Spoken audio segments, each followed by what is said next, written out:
Ano po ba ang pananalig na sinasabi ng Biblia?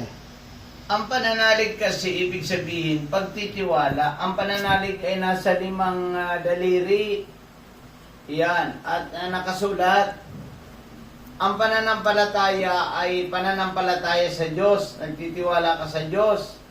Ang laman niyan ay 4 na P. Yan nakasulat.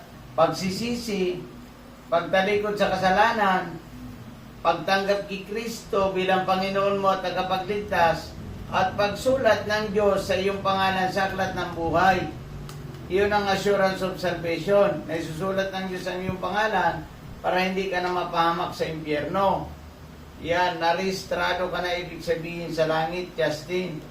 Ngayon, makukuha mo lang yan kung magsisisi ka sa kasalanan mo, tatalikuran mo ito at tatanggapin mo si Kristo bilang Panginoon mo at tagapagligtas para ikay maligtas.